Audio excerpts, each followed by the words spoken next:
One of the biggest lies in the fitness industry is that if you have shoulder pain when you bench press, that you either have a weak rotator cuff or that you just need to take time off from pressing for a while. What people think is happening is a rotator cuff tear, a labrum issue, arthritis, tendonitis, impingement, and those things aren't wrong, they're just incomplete because they're not looking at the whole picture. They're getting hyper fixated on the symptom, but they're not actually addressing the underlying dysfunction that has caused that symptom to occur in the first place. And if we never address the underlying dysfunction, or if we can't even identify what that is, then we're never going to be able to actually put a strategic system together that's going to identify that, it's going to correct it, and it's going to get the symptom to go away long term. Because if we never do that, end up in this continuous pain cycle over and over of treating symptoms, doing cortisone injections, doing the same old endless band drills that you've done repeatedly over and over. I mean, seriously, you go to a physical therapist, and it doesn't matter which office you go to, they could be 2 hours apart from each other, and somehow you end up with the same exact plan. Maybe some massage, a little acupuncture, let's put some stem on you, and here's a sheet with the same 5 banded drills and wall slides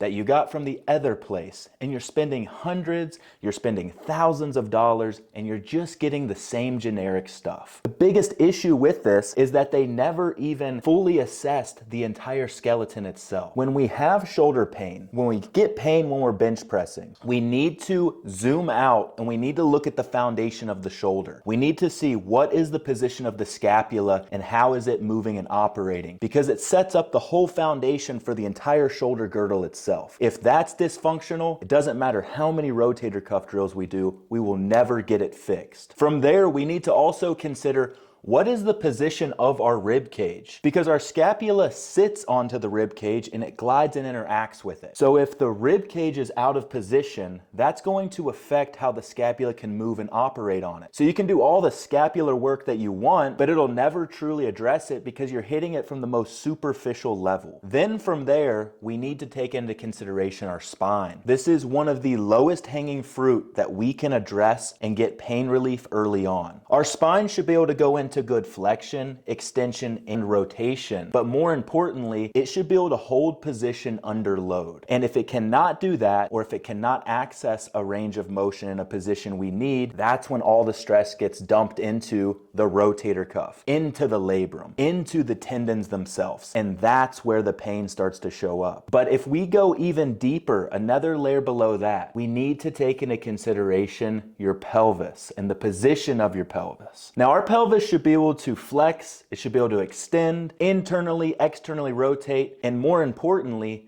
disassociate from one side to the other. For example, if someone gets stuck into more of an anterior pelvic tilt, that's going to affect the way that the rib cage position sits. Because if my pelvis is tilted forward and it's dumping, then my whole body would then have to be dumped forward. To counteract that, the rib cage will flare up into extension. And this is that classic scissor position that people talk about. Now, the fix for this isn't doing endless body weight pelvic tilt drills until you're blue in the face and your shoulder still hurts, maybe even hurts even more. The true solution is going through an in-depth analysis of what is actually going on at the pelvis, what's happening at the spine, what's the position of the rib cage, how is the scapula moving, and then from there, how is the shoulder joint itself moving and how can it hold under position? When we start to do that, the results start to happen. Now let's talk specifically about that shoulder pain that you're getting in the front of the shoulder when you bench press. When you get that pain in the front of your shoulder, when you're doing bench press,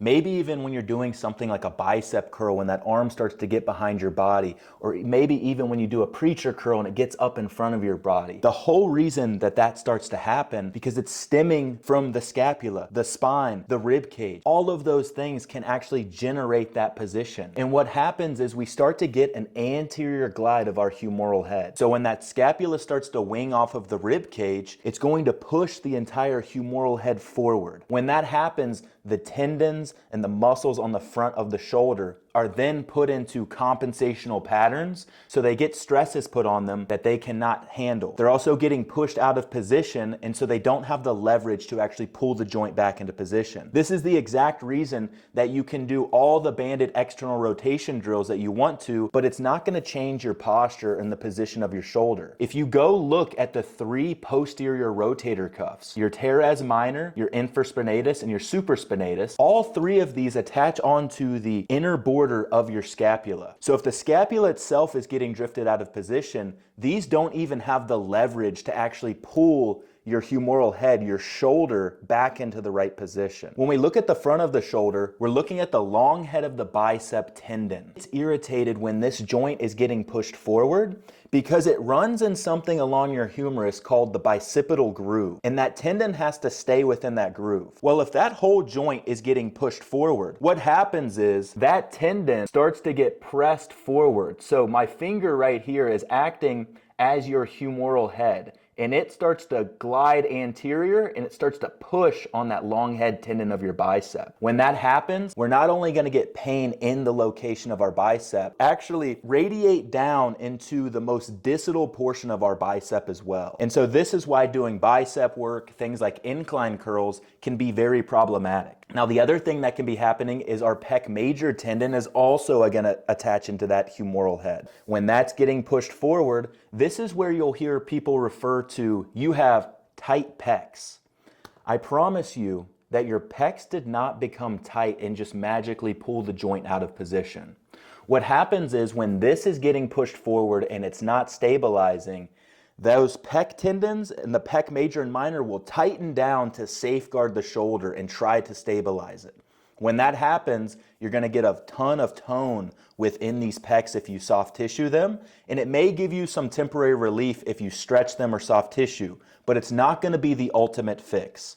If we stretch something or if we soft tissue it, it's going to relax it and it's going to give us a little bit of pain relief temporarily.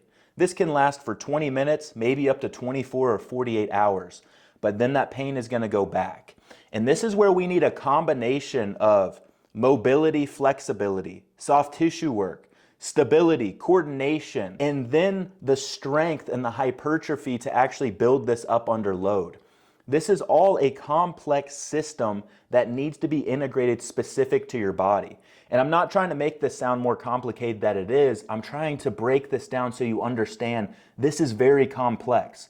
There's not one magic massage or adjustment at the chiropractor that is going to magically fix your shoulder pain.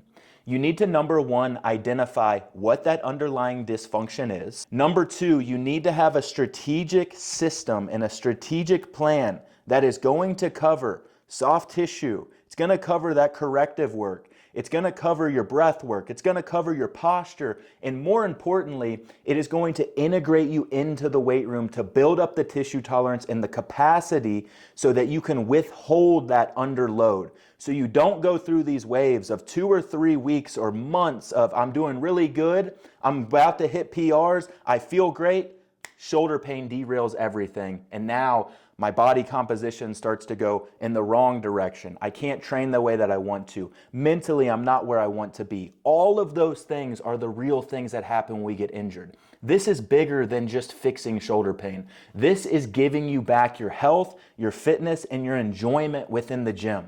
As you can see, I'm very passionate about this because I've gone through injuries myself. I've helped thousands of people, professional athletes, everyday people get back to being 100%, and it is the most enjoying thing that you can possibly do. If you are ready to get this fixed, if you're ready to just go, okay, Noah, you've said all this, but what do I do now? In the description here, you're going to see a link to a free assessment. This is completely free. Follow that assessment quiz. You're going to answer the questions. You're going to do some tests yourself, and then I'm going to send you a video breakdown of your assessment findings and how you should approach it. And from there, you're going to have the clarity on what you need to do to get this resolved. Also, don't forget to click subscribe and turn on your notifications because I will be uploading weekly videos like this. Every single day, I upload multiple short clips as well. So make sure that you're subscribed. I appreciate you. I love you. Talk soon.